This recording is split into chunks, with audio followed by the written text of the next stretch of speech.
Hello, everyone. Welcome to another episode of Walking 90. As you can tell, I am taking on hosting duties this week. I am Kyle Carr.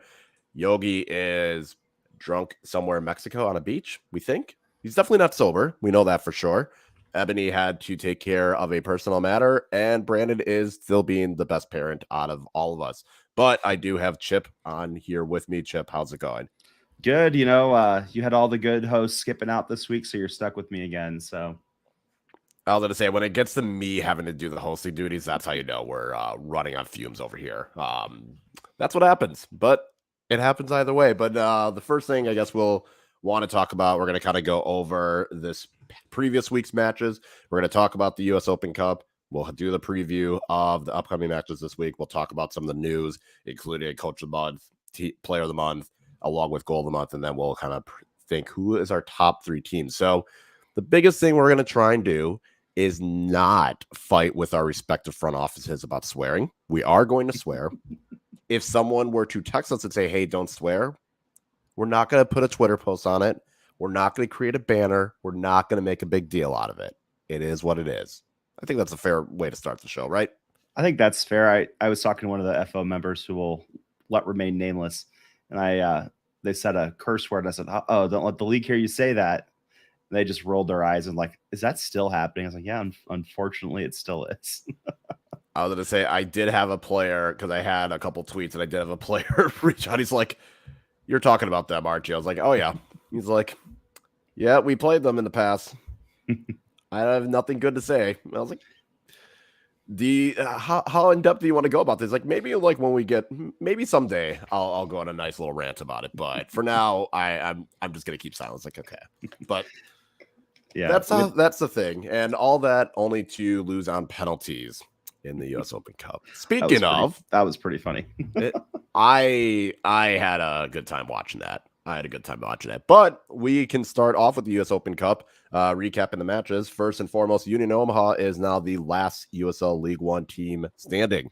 And last Division III team standing. And because they are the last Division III team standing, they get a nice little cash bonus to go with that. That was a thing that was going to start in 2020, is the last remaining team in each tier was going to get a bonus. So I know the fourth tier got one. I think an amateur team got one. So now Union Omaha will get it for Division III, being the last USL League One, MLS Next Pro, and NISA team remaining after the unfortunate losses from USL League One for Richmond and Tormenta.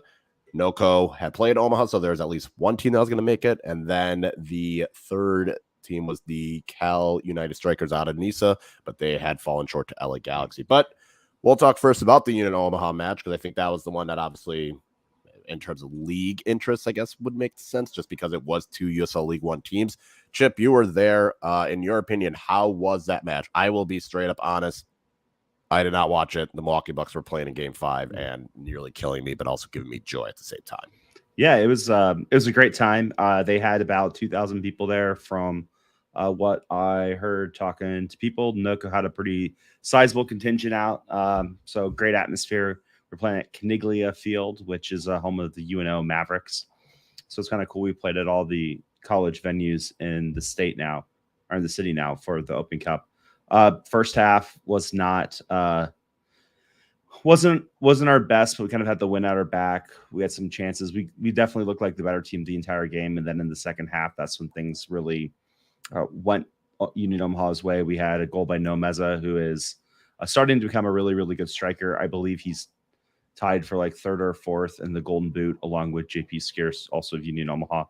And then we had a goal by Captain Connor Doyle, which was great in that, 2-0 is a very scary lead.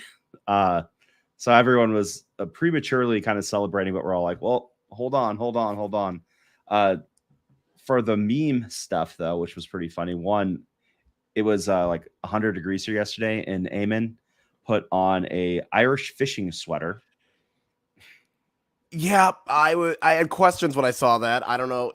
For those that it is currently 90 something, with the humidity, it feels like 100. So the fact that someone is wearing a sweater on the sideline and it's still humid, so it's not like it's not the dry heat, it's humid as hell. So to wear that kind of sweater, we're gonna have to ask him why.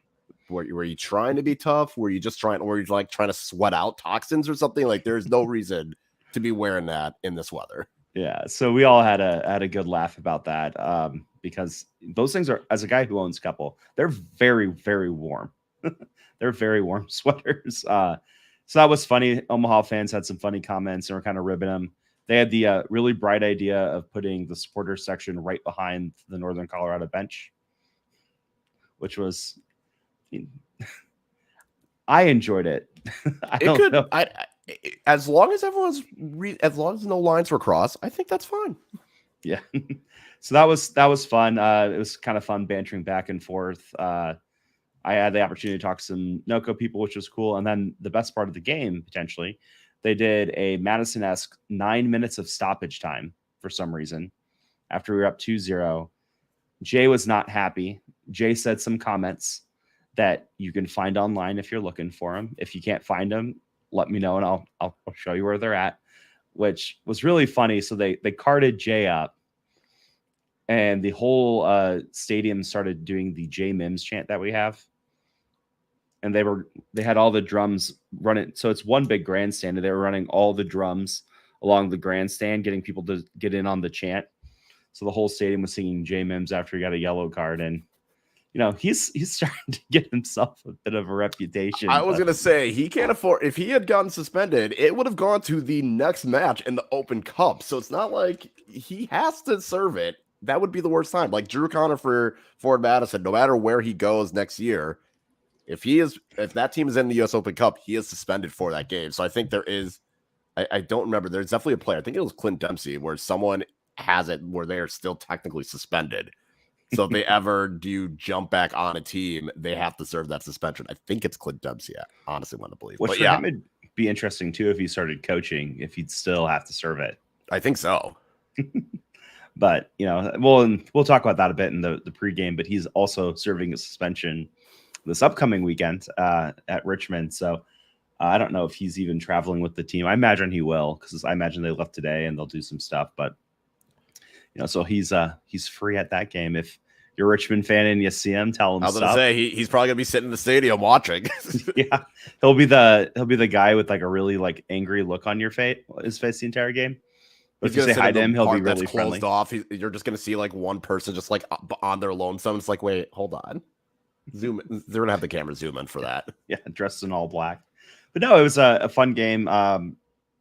It was enjoyable to be at Caniglia. It's a really cool venue. It really makes me wish that where we played now, which is Werner Park, the baseball field, was a little bit more intimate, because that was smaller than most of our crowds for Union Omaha games, but it felt a lot bigger because you were all together in one stand. And even the supporters on the berm, normally they all kind of peter out around the edges, but all being in one like big block behind the bench was really nice. And even though there's probably less than we normally have, it felt like there was a lot more. And yeah, it was a great game overall. And then went out for some celebratory drinks and came home and watched Cal United almost pull the comeback. They were close. They had their chances. I honestly thought like it was getting. I thought like maybe they'll equalize it, because they took the early lead. Then LA Galaxy came back, scored 3 goals. 2 of them were pens, and then Cal United did get the late one. So it was kind of one of those. Maybe they'll get an equalizer, and then you look at the stats. It's like, nope. Okay, that was just a weird. Everything went Cal United's way when they shot it, but I mean, good on Cal United. In terms of the other USL League One matches, South Georgia Tormenta fell short against Inter Miami. They lost 1-3 down in Fort Lauderdale, and the Richmond Kickers lost 1-5 to Charlotte FC. The score, I don't think, properly reflects how that game went. Richmond were very much in it for the first hour, and then it kind of started petering out, and Charlotte just kind of had some quick fire goals left and right. So that was the unfortunate part. So that's kind of the big thing with the Open Cup. I do want to talk about what happened during the Tormenta match. We got to talk about the takedown from Dengler against the Inter Miami player. I got to say, that was a high quality wrestling move. I think Vince McMahon, if you're watching, give that man a call. Tony Khan, you're not that far from Miami. Give him a call. AEW could always use people that aren't from WWE. I'm just saying, very impressive takedown. Yeah, that was unexpected. I was watching that game with my wife, and I was dicking around on my computer, and all of a sudden she starts screaming, and I was like, "What's the score?" And they're tussling, and I'm rewinding it to see it all, and it was pretty impressive. I made the joke that I know that that's not what the Golden Glove Award is for, but Dangler should win the Golden Glove this year. But it was a fun. I mean, part of me is like, you shouldn't be fighting out there. You guys are professionals. At the same time, it's like crashes in F1, right? As much as it's like, we don't want to see it. Still, like, there's a crash. There's a crash. You don't want to see it, but it makes it more exciting when it happens. Right. And, that was weird. I mean, and then again, for Dangler, he clearly wasn't the aggressor of at least the physical portion. Who knows what was going on? I'm sure there was some jabberjawing going on during the game or some hard challenges, and they just decided to take the opportunity to, say what's up. And, even though he didn't start the fight, I think he won it. Yeah, he definitely won it. He didn't start it, but he definitely ended it and won. Mm-hmm. And I know he was going around liking tweets about it, so I know he's not feeling too bad about it. And I know I had got some jokes off about it, and some tormented people were front office people were liking it. So I don't think he's in much trouble from the front office.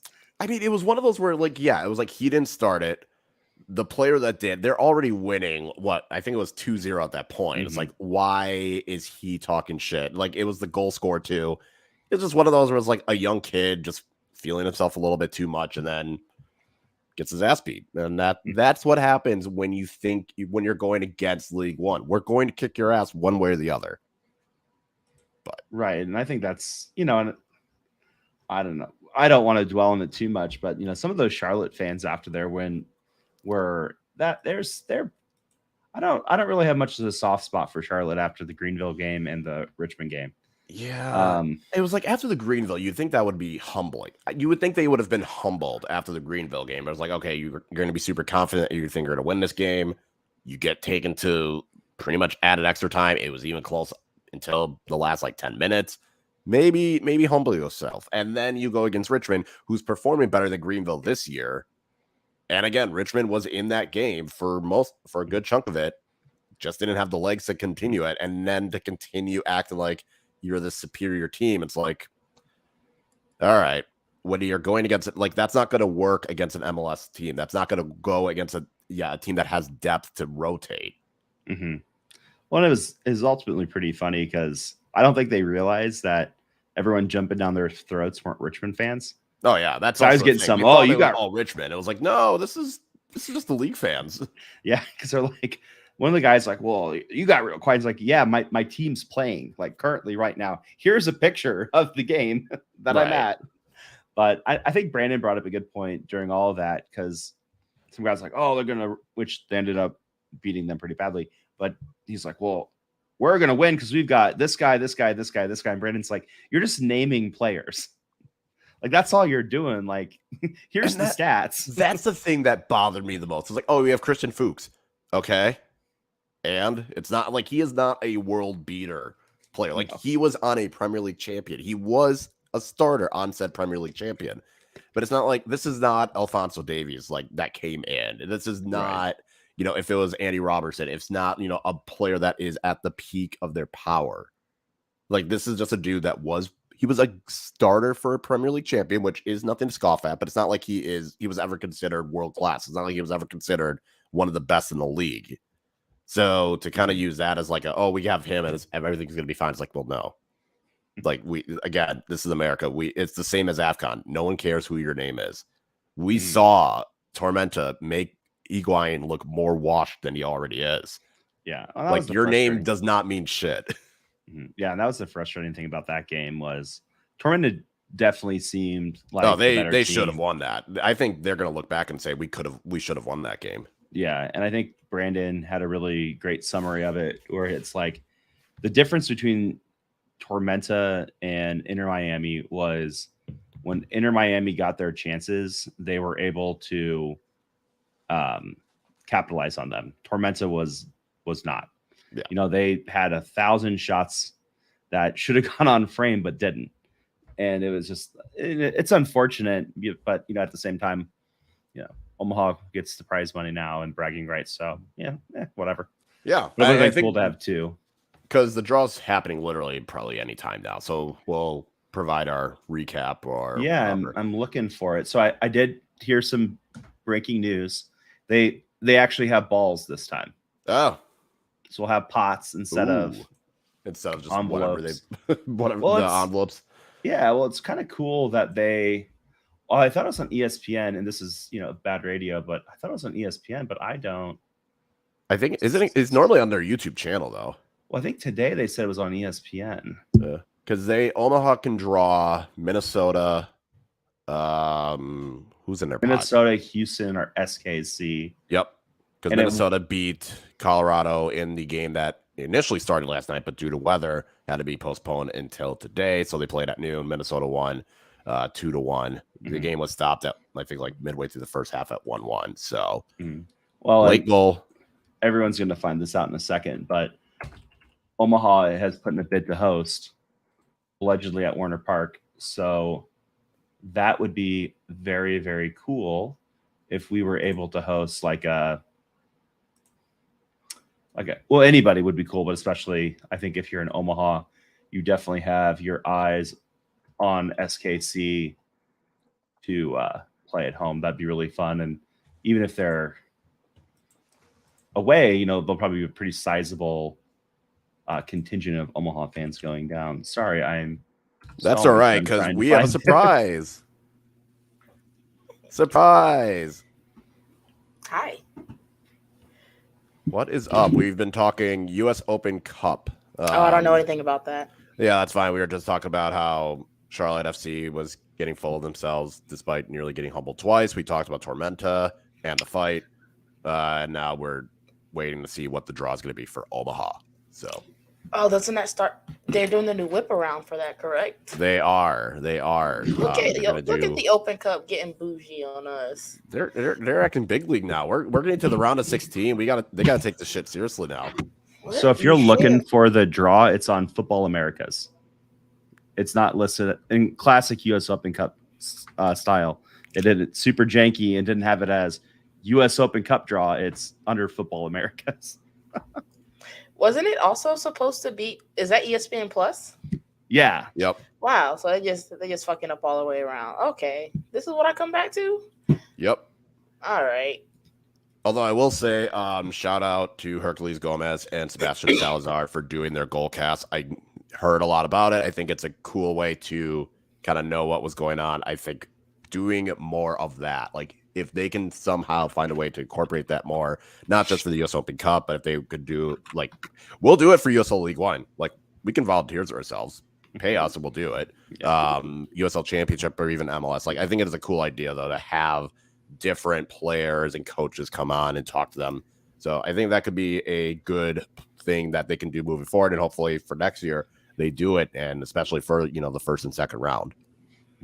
Well, it's the minor things that we should be doing to make this tournament feel like more of a big deal. I kind of had a comment on that last night of, it's really easy for us to sit here and criticize MLS teams, but even lower league fan teams, if it's not an MLS team, we're not filling it up. We didn't sell out a 3,000 person stadium last night, even though we averaged more than that per game and have for the past 3 years. But I just think so much of it is just so many people just don't know what this tournament is. I think it's a combination of that and it being a weekday.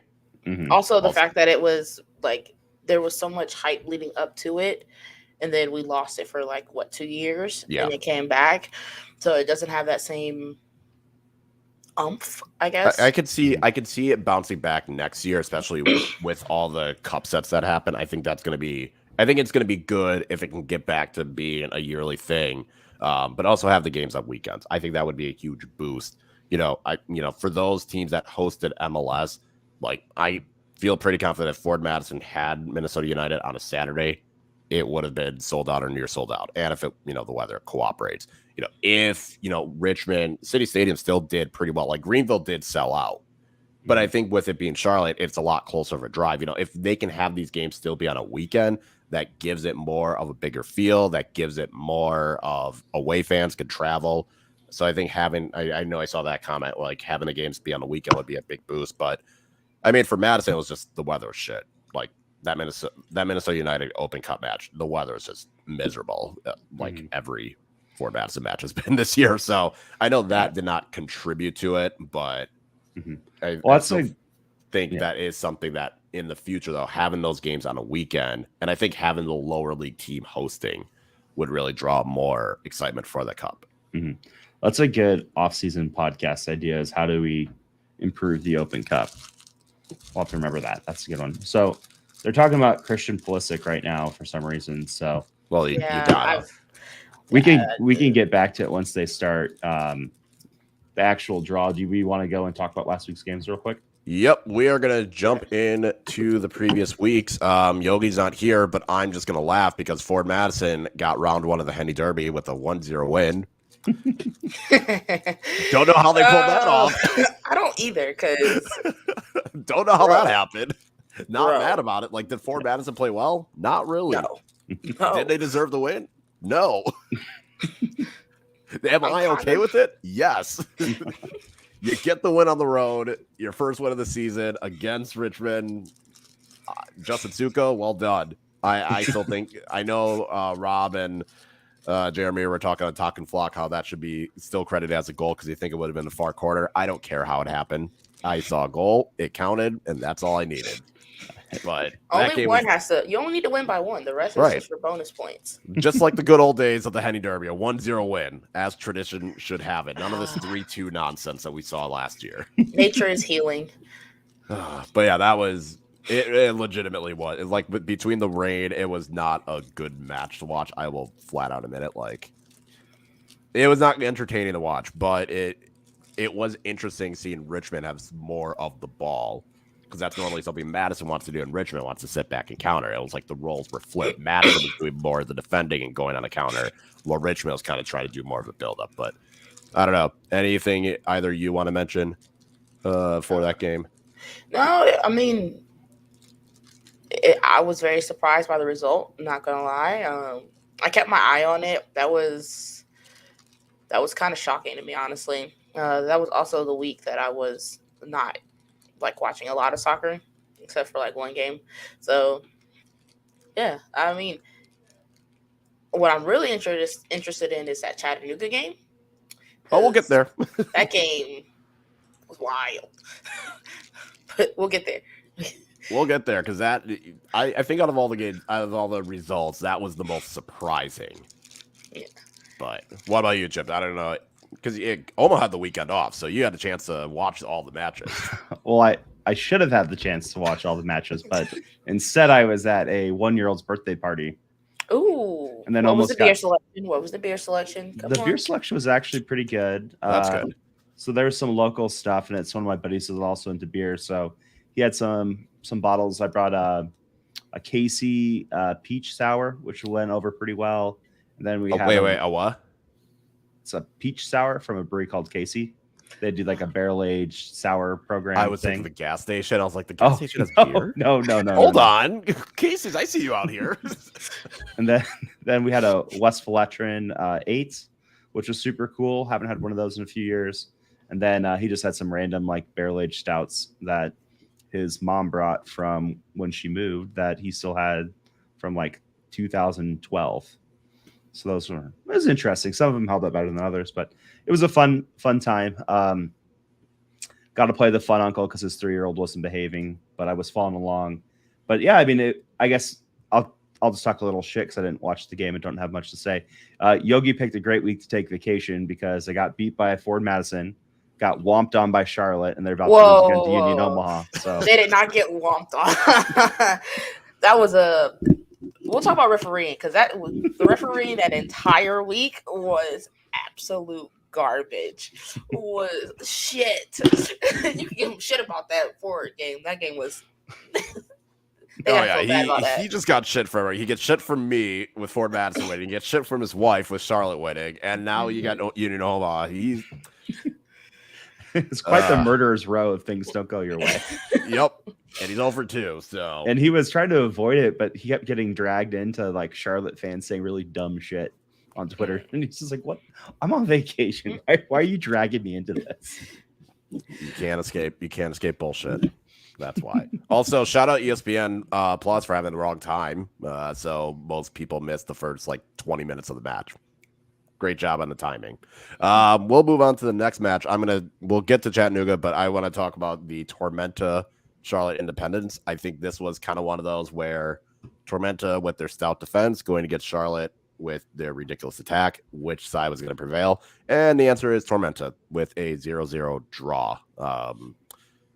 Not really much to say about it. It was just Tormenta's defense is legit. Like, this was the ultimate, like, okay, is the defense actually this good? Because you look at some of the other teams they play, it's like, all right, North Carolina got the goal, but it was like one of those, okay, whatever. Then they play Greenville. It's like, okay, Greenville's struggling offensively. Like, they are bad. They're worse than Ford Madison in the attack.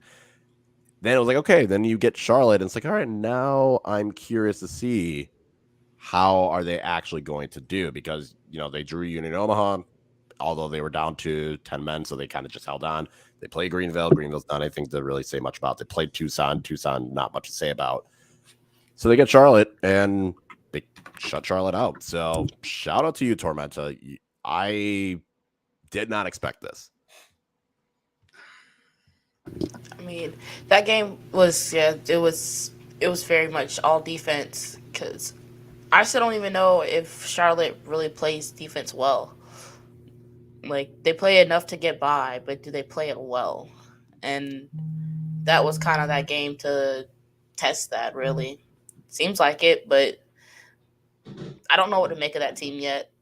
Both, actually, but I'm kind of got more faith in Georgia at the moment, at South Georgia. And they're my next team to play. So who knows? Let's see if that defense holds up, because now my guys are kind of in a rhythm and getting some scoring chances, but we'll talk about that in a second. Yeah, there wasn't much. I mean, I think both teams combined for 24 shots and only 3 of them were on target. Mm-hmm. Like, that's play. Those are play numbers. Like, I don't know if we can like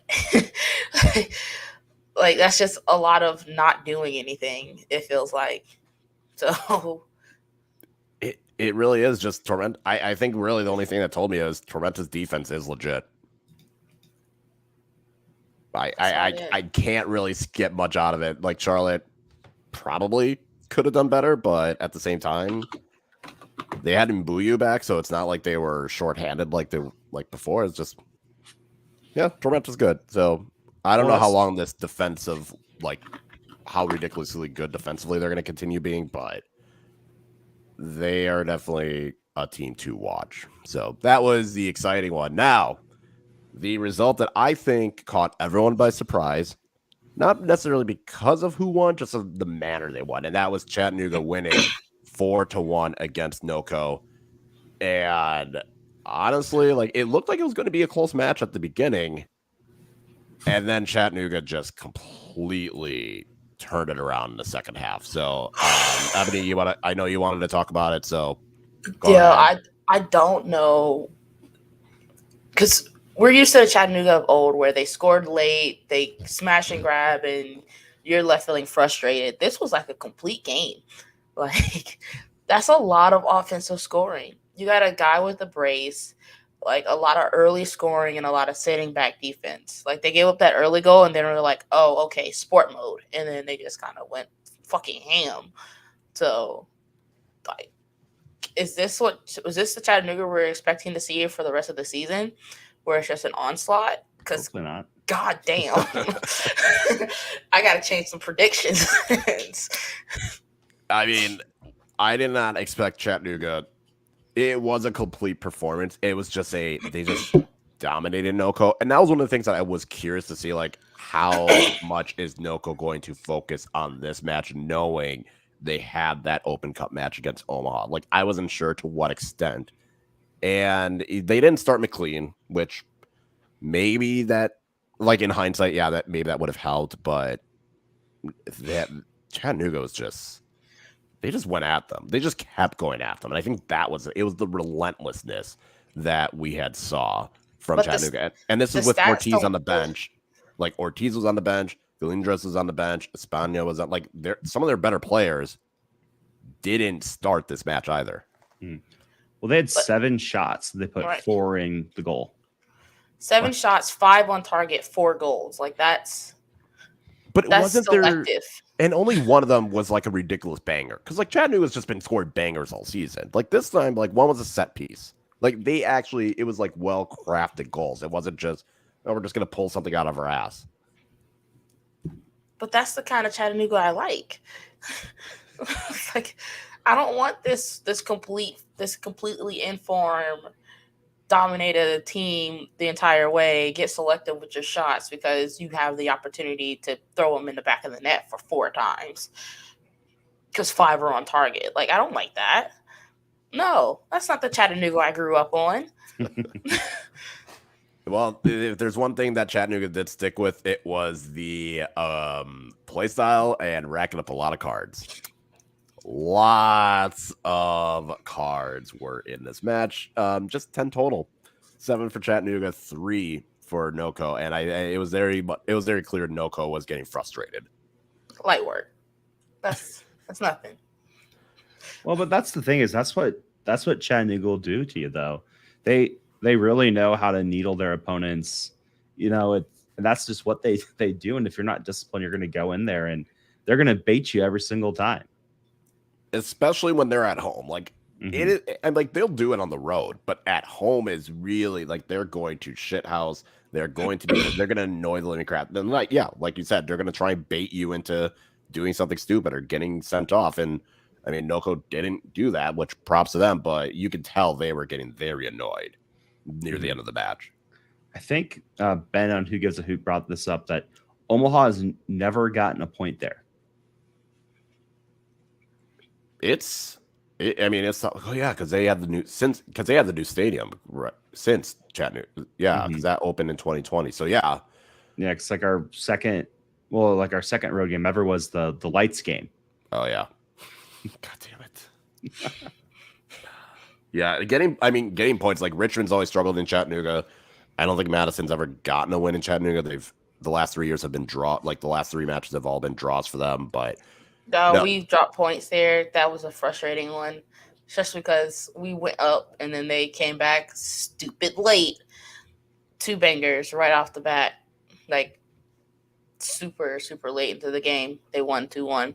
So we're not taking points from there either. Which made their result against Tucson a couple weeks ago so shocking. Not only that they lost at home, but in the manner that they did. Like, they're used to the ones getting the late goals, and then Tucson was the one that pulled that reversal on it. So I think it's just an impressive home team. And, I think that's why, that's going to be a team where if they can get the 1 or 2 seed, they're going to be a really dangerous team to face in the postseason. Hopefully they don't.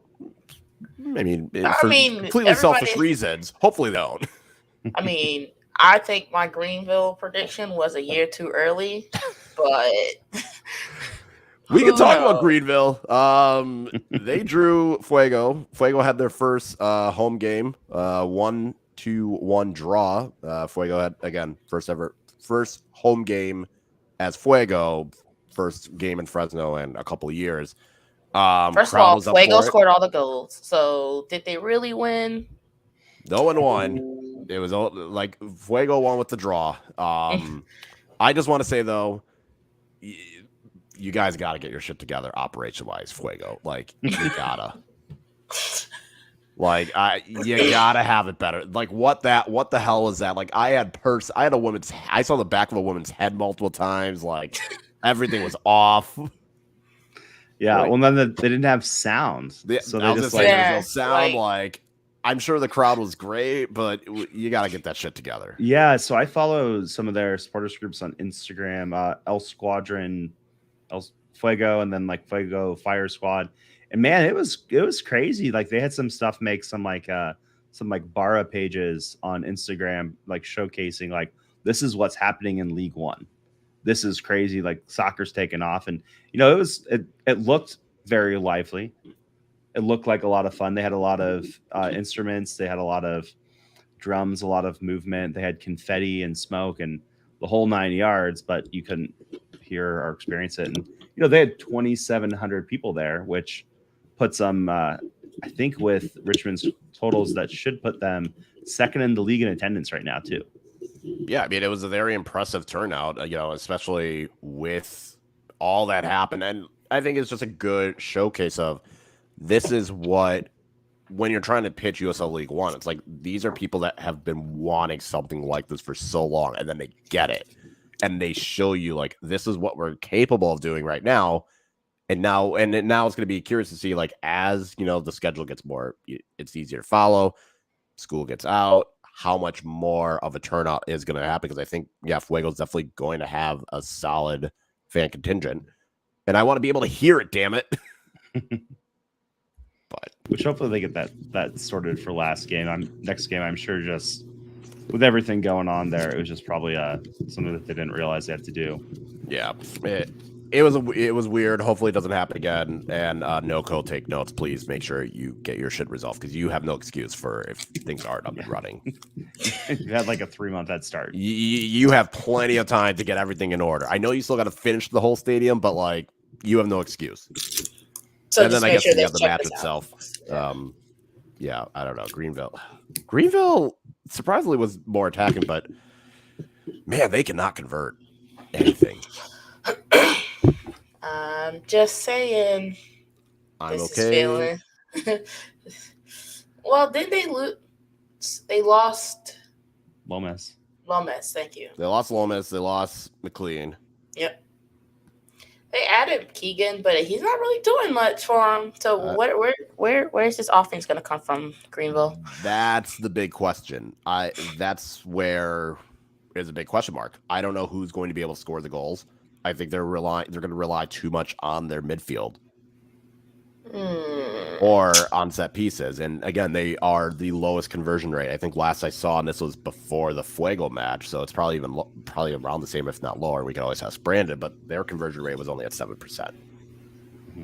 Which, especially for them, they're a team that really relied a lot, like the past 3 years, on scoring early and just sitting back. And they really can't do that unless they're scoring. And so I think they're kind of like a turtle on their back right now. Yeah. And it's interesting because they're not scoring. They've had, I think, every game but I think the North Carolina one. They've been the ones to have more possession. They've been the ones to have more shots. They've been the one to have more chances because they haven't been able to get that goal and then go back to what their bread and butter is. And I think that's going to be a thing where, okay, how many of these, like, again, is Keegan going to turn it around? I don't know. Don Smart, and like we said at the last show, like, this is also a older squad. Like, it's hard to rely on a guy like Keegan, like Don Smart, like some, you're relying on guys that they're on what year, like most of them are in year 4 in this league.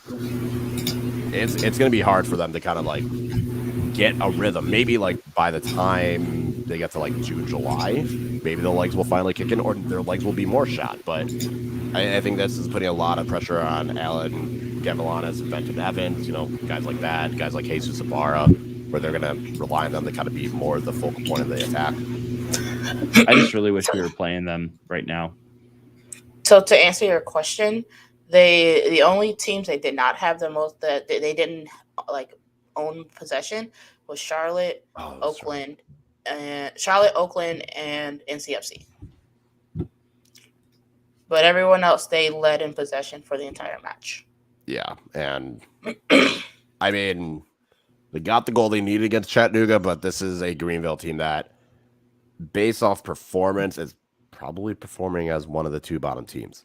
Oh, I lied. Chattanooga. They beat Chattanooga and was with 46% possession. And they beat them with the pen. So, yeah, I don't know. Like, Greenville and Tucson are definitely like the 2 that are kind of like, ooh, I don't know about you guys. But I'm not ruling out Greenville. They still have this talent. They still have the experience where I'm still on they're going to turn around. I just don't know when. Hopefully it's like not this week, not tomorrow. Like maybe they can wait a week for that. Hopefully tomorrow. Yo, chill out. like let that happen in like July or some shit. Like, fine, let them have it in July. Well, they're not going to get their month-long break because Dallas J isn't there. You know, he's not over playing in Guam, so they don't get their month-long break anymore. Yeah, so we're good. Just like I got a Southern Derby. A Smothered and Cover Cup like game coming up with them. Like, chill out. Okay, fine. Like, let them struggle. Let them struggle for a little bit. All right. And then the last match last week, Abby, your North Carolina FC with a 2-1 win against Tucson. They allowed an early goal and then rightfully took the lead back and kind of were the better teams for the majority of the match. Yeah. See, I need for them to do like this, but like at home. like that's. We all know why that's not going to happen. Like, first of all, that dumbass. Look, refereeing has been bad in this league. We all know that. But these last 2 weeks, they have been especially bad. And I don't know what to do about it besides yell about it on a podcast and tweet my feelings. So I was going to say, you want to have a solo cam for this or? No. I don't know how to do a solo cam on this. I don't know how to do those controls. It's like, damn, we really need Yogi. Oh. Yes. I don't know. They let that terrible first goal in. I'm very iffy on Pulisic in goal. I want to see what Nick Holiday can do a little bit more. He had that one game. Nick can only get beat on his near post. I don't get it. Like, that's just his kryptonite. Sorry, other teams, if you're listening. Like, you should know that by now. That penalty was quite hilarious because it wasn't really a penalty. No.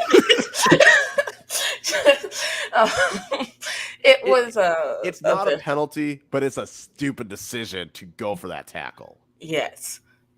Hey, it works for me. Last kick of the game with the penalty 2-1. Now I just need them to like win, but at home, because I'm tired of 1-1 draws at home. Trust me, as someone that is very well versed in 1-1 draws, they don't get fun after a while. No. That's after the first one. I was like, you know what? This is shit. I don't want this anymore. I'm good. Too bad. All right. Yeah, that was the previous week matches. So before we kind of go into this week's, we'll do the news update. So the first is the coach of the month. Not surprising. Maybe not. It went to Ian Cameron of Tormenta, leading the stout defense that only allowed one goal. Had a couple wins, had the one loss to North Carolina in the opener, but ever since then they've gone unbeaten with a couple of impressive wins. The player of the month is Tresor Mbuyu, which doesn't surprise me considering he was just a goal-scoring machine for Charlotte. Getting a goal and assist, I think was like per 90. I think it's like 1.45. Pretty good. And Irvin Parra had finished second in the fan vote. Terzaghi finished third. Miguel Ibarra, also of Charlotte and Bennett, had finished 21st. But yeah, I guess, do we have any arguments on player of the month or even coach of the month? Not really. Those are kind of spot on for me, even though I hate it. Yeah.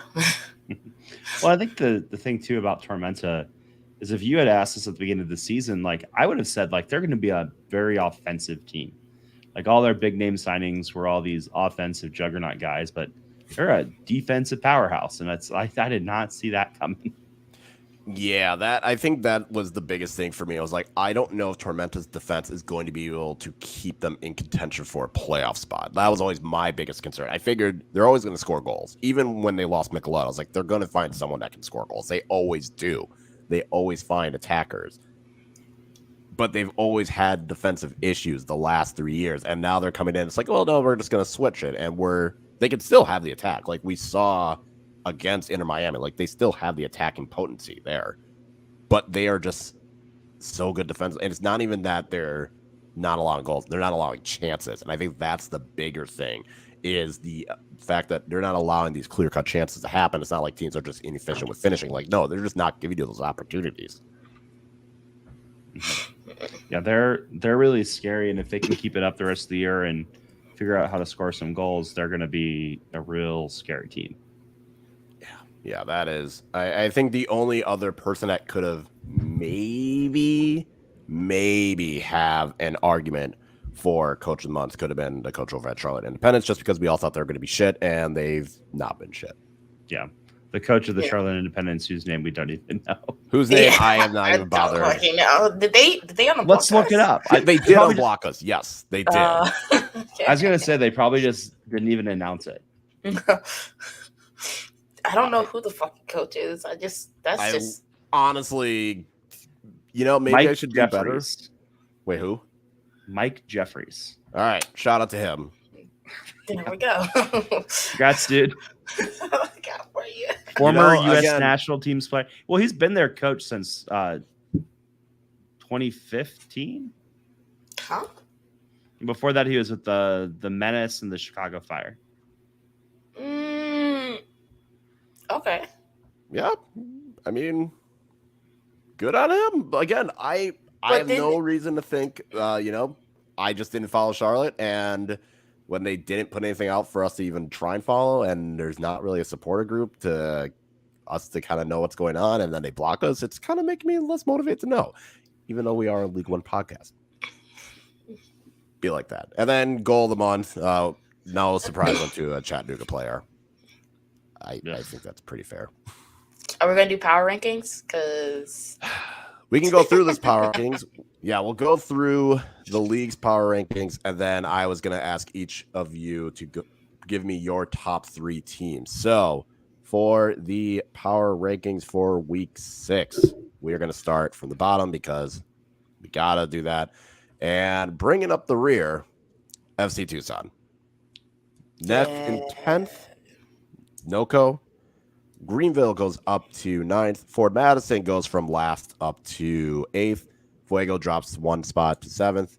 North Carolina goes up to 6th. Omaha not playing, dropped 2 places. They are down to 5th. Charlotte comes up to 4th. Richmond, they were first place the previous week, losing, dropped them to 3rd. Chattanooga went from 4th to 2nd. And then the top team of this week is South Georgia Tormenta. Honestly, I don't think I have any major complaints on this. No, I mean, no. Maybe you flip-flop Red Wolves and Tormenta, but that's about it. Yeah. I don't know how they don't have the Red Wolves at first after beating NOCO 4-1, and Tormenta got another 0-0 draw, but I think it was because Tormenta had already been second, so then when Richmond lost, it was just like, okay, we'll just move Tormenta up. I don't know. I probably would have, maybe had Chattanooga first just because of the manner in which they won. I don't know, but I feel like Omaha dropping 2 places seemed a little harsh. Yeah, I would have put them above Charlotte just because, I get if you're going to do that and we're going by the rules of last year, you have to switch Charlotte and the kickers, right? Because the kickers won. No. Yes. That's kickers lost, and then kickers Charlotte lost. Yeah. Right. But then you would still need to move Union above those. So I would have left Union in 3. But that's just me. Yeah. And ultimately, it doesn't really matter. Right. It's one of those either where... way, these don't I definitely made it matter, but yeah, I hadn't seen it yet, so I definitely made a face when I heard that we dropped 2 points because I think that's the dumbest thing. When it's like we didn't play, so do you have that much information about our team that you move it? Well, especially 2 spots. That was my bigger thing. It's okay, I understand if you want to drop up 1 spot. If a team like Chattanooga going from 4 to 2nd, okay, fine. If you want to move Omaha down 1 so that Chattanooga can come up because of the way they won, okay, fine. But dropping 2. Seems a little harsh. Which, whatever. We'll show it this weekend when we beat Richmond 3-1. So I was gonna say we'll see what happens after this week because I think I don't think we'll win 3-1. I was gonna say that would be a bold assumption to win 3-1. I don't think that's gonna winning happen. is not out of the possibility. Winning 3-1 though, I don't know about that because I think who has the bye? I think Charlotte has the bye this week, and NOCO. Yeah, there's 4 games. There's no. It's just 1 game Friday. So Charlotte has the bye. I can't. And there's a game on Sunday. NOCO has a bye this week. Yeah, because they bus back home after the game. Yeah, because they brought in all the staff on the bus. I think there's a game Sunday though for some reason. There is. We will get to that. But what would each of your top 3 teams be right now? Right now, yes. South Georgia, Chattanooga, and Charlotte are my top 3 teams right now. In that order? Like South Georgia 1, Chattanooga 2, Charlotte? Yes. Charlotte is between Charlotte and Tormenta. Charlotte and Union for me. So, but I think I would give the slider edge over to, oh, look, a drunk Yogi. Oh, no. I thought he was joining. Oh, okay. I thought he was joining the actual studio. I was like, oh, God. Oh, no. No. We don't know what's about to pop up on screen if he joins this broadcast. Yeah, let's be real. I think I would give it to Charlotte at the slight edge, and that hurts me to say so much. What about you, Chip? Yeah. I think I'd have Red Wolves, Tormenta, and I guess Richmond. I don't know. It gets hard. I think they have some impressive results. They should have won that Madison game. But so, if we're kind of saying let's add some spin to it, I'd probably say them. But again, you got a couple teams barking on their heels. Like you definitely have Omaha and Charlotte that are kind of right there. So if I'm doing 3, I'll give Richmond the nod just so that way when we beat them this weekend, I can say we beat a top 3 team. I have Chat, Tormenta, and Richmond only because, like I said, Richmond played well enough that they should have at least gotten a draw. I'm glad they didn't. But the way they played, I don't think it would have been fair to knock them out and have Charlotte there.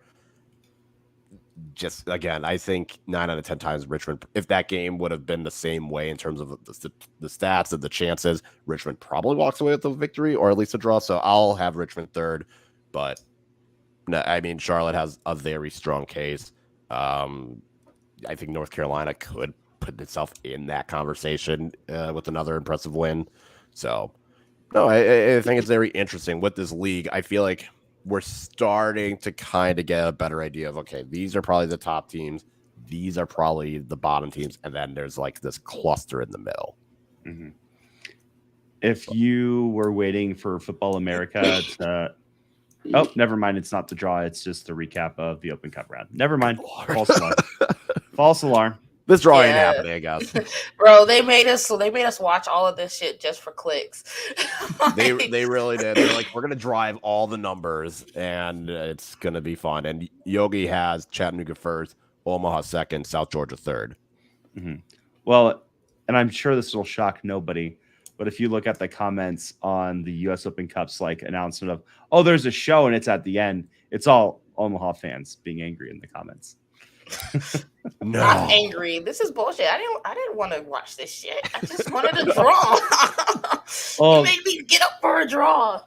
Ben Turner from Who Gives a Hoot says, I kept my kids up to watch this. I got international travel for a week coming up. And you're talking about the 16th. You decided to bring the kids into this. You should just have said no. Yeah. When he's like, well, when we're talking about the 16th place Bundesliga team, what are we doing? Bundesliga is a vibe. I don't know. All right. Let's get to the preview in the game. So tomorrow, Ford Madison goes to Greenville. The game says it starts at 5. I don't know how accurate that is. I'll find out probably 20 minutes into the match when ESPN will finally show it. Wonder what they have going on that it's Friday that early. Gio's not going to have time to do his hair after work. That rate. I don't know what he's gonna do. I for me, it works out because that will be just at dinner time, so I will get to sit down. And yes, it's weird that Greenville has a Friday game this early in the season. I know most of the time they do it because college football in the fall, but the fact that they're doing it now, I don't like it because I would have gone to this game if it was on a Saturday. But whatever. Madison's trying to get their first ever win against Greenville. So what is both of your thoughts on this match? I feel like this is going to be very low scoring. Yeah. I just need a 1-1 draw. Boldest 1-1, 0-0. Honestly, the best part about this game is going to be the fact that I'm going to be at a dive bar in Kenosha, Wisconsin during it, and they're putting it up on the TV. And I guarantee you the local probably being my mother-in-law, being like, why are they showing soccer? Isn't the USSF on? It's like, no, we're watching. Oh, no. You're going to get the Bucks game, damn it. You're getting Bucks game 6 tomorrow. Are they playing Friday? Yeah. I'm definitely getting in trouble. I am going to be, damn it. Then I'm definitely getting in trouble because my brother-in-law bartends there, which is why we're going. And he's like, oh, yeah, I'll throw it up. He's probably purely doing it because he knows that the locals are not going to be very happy about it. I mean, the locals probably won't be happy that it's a Bucks basketball game either, but maybe the Brewers will play. I don't know. But I'll be at the pool, and I'll just turn the game on and listen to the audio of an exciting 1-1 draw. I am not even feeling. I feel like it's going to be a 1-0 Madison win. It's going to be. If there's a time for Madison to finally win against Greenville, this is the time. So I'm going to say 1-0. Yogi, $20 on Chip saying some wild shit that gets him tossed out of the bar. I'm going to be a stressful mess tomorrow night. Great. Thanks, life. Why put the Bucks and Ford Madison at the same time? Look, fam, they knew. They were like, you know what? I bet Kyle could use some added stress. Yes, let's add more. You know, Don Garber and Jason Papadakis just got together and said, let's fuck over that Kyle Carr guy. And Adam Silver's like, yes, fuck him over. Go for it. Yes. And thanks, guys. Appreciate it. All right. Yeah, I feel like that's going to be very low scoring. I think the biggest question is, will either team have enough of an attack to get the goal that they need? No. And I will say Madison will. It's going to be an ugly 1-0. It's going to be just like the Henny Derby, ugly as hell. We're going to go to the more exciting matches. The next one, North Carolina FC hosts South Georgia Tormenta. Last time these two teams played, North Carolina got a goal and just escaped with all 3 points. That this was the one game Tormenta was like, okay, we're going to actually try and attack. And then they lost, like, fuck this, we're defending. Yeah. I don't know what's going to happen. And that's a 5:00 game on a Saturday, too. I don't fucking get it. Like, I don't know what's going on. Fuck this. I just realized the Ford Madison game is actually going to be 7:00 local time. I misread time zone. So Gio will still have time to do his hair. Maybe. You hope. So I think it's going to be a lot of defense, which is weird because we're very much an attacking team, and we kind of like we don't really go out. Fuck off, Yogi. He's gonna get it, okay? He's gonna get a win in Wake Med Soccer Varsity, okay? Count my words. I think it's like I think it's a 1-1 draw or a 2-1 win. Either way, somebody's gonna win. It's either gonna be 1-1 or we give up that late goal again, like we always do at home, and I cry because it's a 2-1 loss. I need to stop picking Tormenta to just have these like absolute like giant outpourings of offense. I'm addicted to it, and it's going to happen eventually.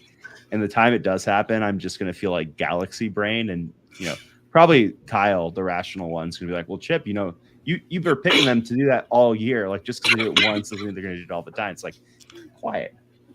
I think I want to say 2-0.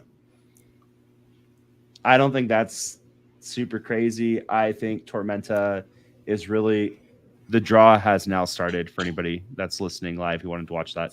I think that they are going to be really smarting over the lost opportunity they had earlier in the week versus Miami. And I think we get something from them. I'm going to go 1-1 just because this is a lot of travel that they've had to do. They've got to go down to Miami, they go down to Fort Lauderdale. They probably came back to Tormenta at some point on Wednesday, maybe early this morning. Now they're going to North Carolina. I think the legs might get a little bit tired. And I think they still defensively will do what they need to, but I think it's going to be, I feel a 1-1 draw coming for that one. Mm-hmm. I wouldn't be surprised if either team won. I just feel like this is a lot of travel for them within the last week. Mm-hmm. Editor's note: you guys can't hear the play in the background, can you? All right, cool. Yeah. All right, next one, and this, I think this is going to be the. I'm trying to decide if this is going to be vibes or chaos. Kickers against Omaha at 6:30 on Saturday.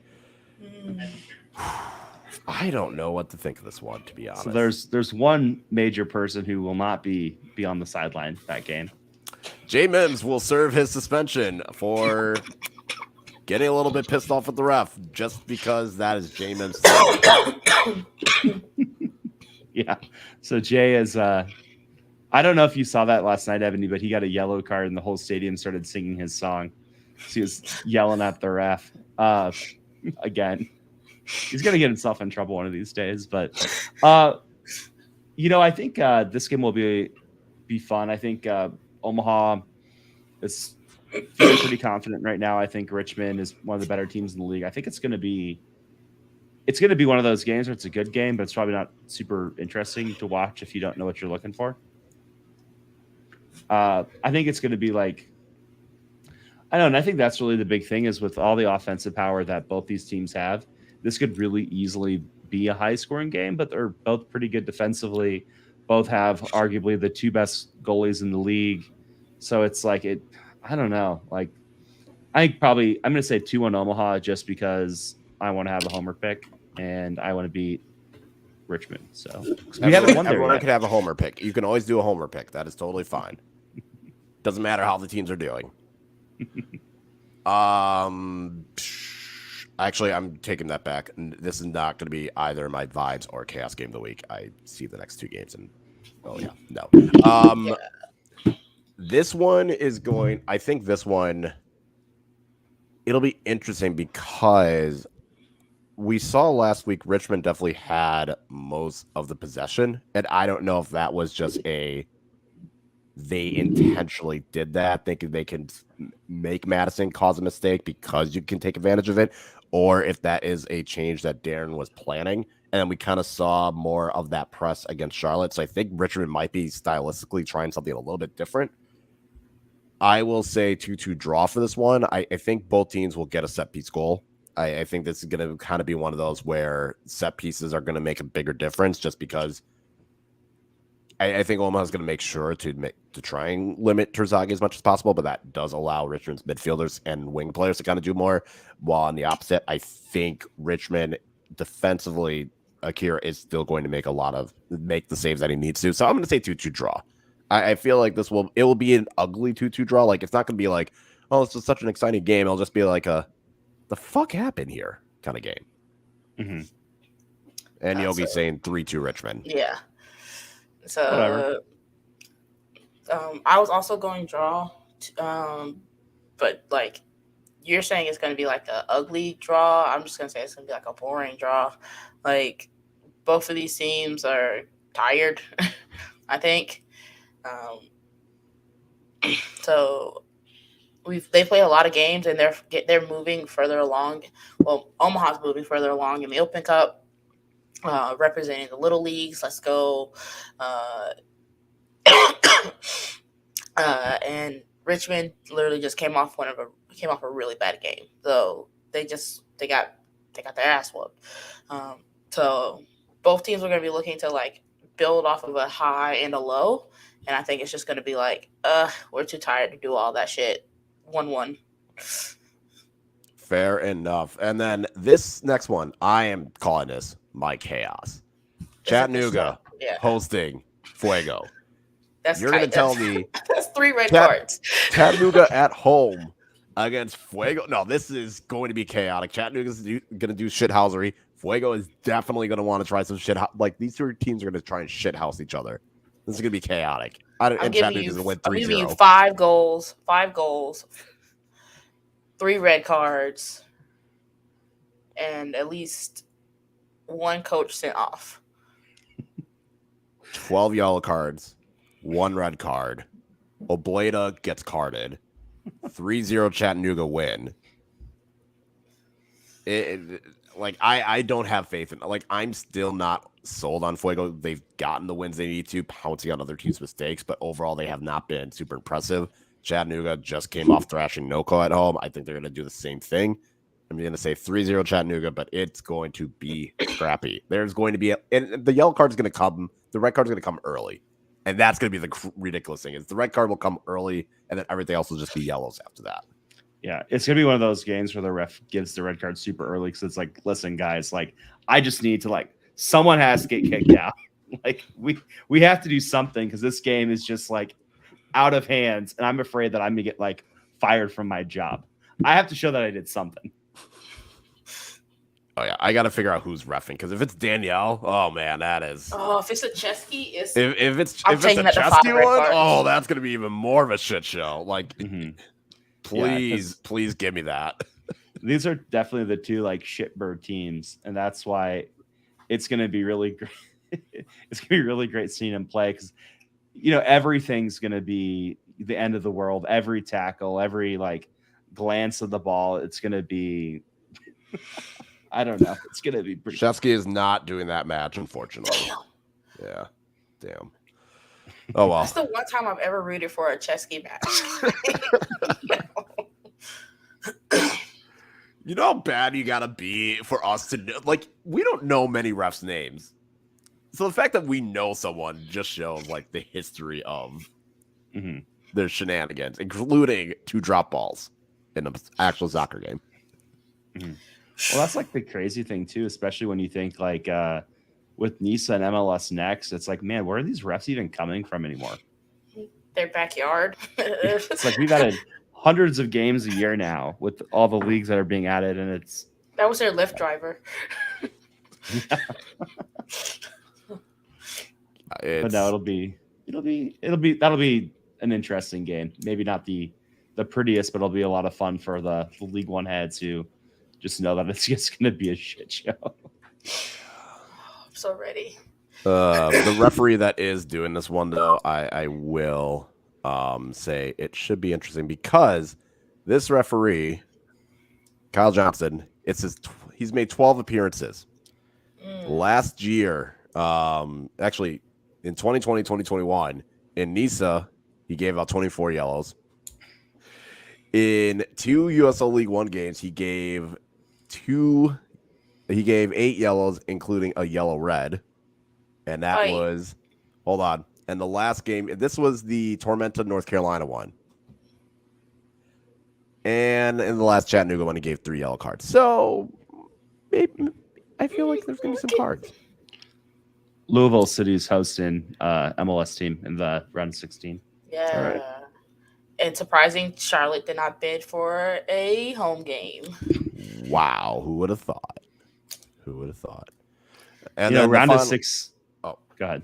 No, I was just going to get to the final game, which is going to be my vibes game because there's going to be a lot of goals. Charlotte Independent at home against FC Tucson on Sunday Night Football, 6 p.m. That makes no sense. What is the schedule? Yeah, I can see it being vibes. I think it's literally going to be like 2-0. It's just going to be a coaster. I'm thinking 4-1. Oh, shit. Tucson can't defend. That's fair. You're throwing Tucson's defense against Charlotte's attack. No. 4-1.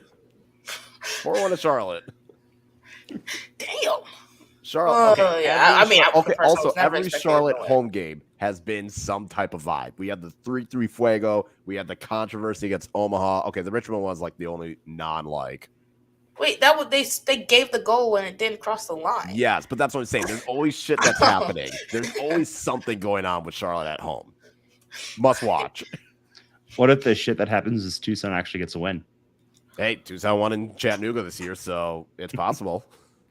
Yeah, I don't know if I want to pick them to win, just besides like the laugh about it. But yeah, I think it'll be interesting. I think we're finding more and more out about Charlotte, and we get to see them play a team that I would say Tucson's bad, but they're definitely not the best team. They're probably the worst team in the league right now. So we'll see if they treat them like that and just absolutely whoop on them, or if they have some difficulty. And I think it'll be a nice game to try to figure out what's going on with them. Yeah. Hopefully they don't play down to their opponent. We see that a lot, and that's how you lose winnable games. Mm-hmm. So Louisville is hosting Nashville, by the way. I was gonna say if we want to stall for like 2 more minutes, we'll see who Omaha's. Well, I was gonna say, Ebony, what the fuck is on your whiteboard? I see RICO charges. RICO charges are bad for your health. Am I wrong? No. I just saw RICO charges. Like, what the hell is she right back there? I change the whiteboard up every once in a while just to keep it interesting. I know. I tried thinking of a YSL mention in the tried having that in the title, but I couldn't think of anything to throw YSL in there. Sorry, just don't NGS yourself. Oh, yeah. I have some candles. That's my friend's talk that's their wedding cup. It still has 2020 on it because they couldn't get married until 2022. And then I've just pandemic. And then I've got some shit here. Sporting is hosting. That sucks. I wanted. Well, we can still play him. It could be away though. It just won't be at home. Yeah, which is fine. That's 2 hours. Yeah. But well, it's not that bad actually. Yeah, I for some reason thought it was a farther drive, but 2 hours ain't bad. Gio, love you guys except Kyle this week. That's fair, and he's not gonna love you after the 1-0 Madison win. It's gonna be ugly.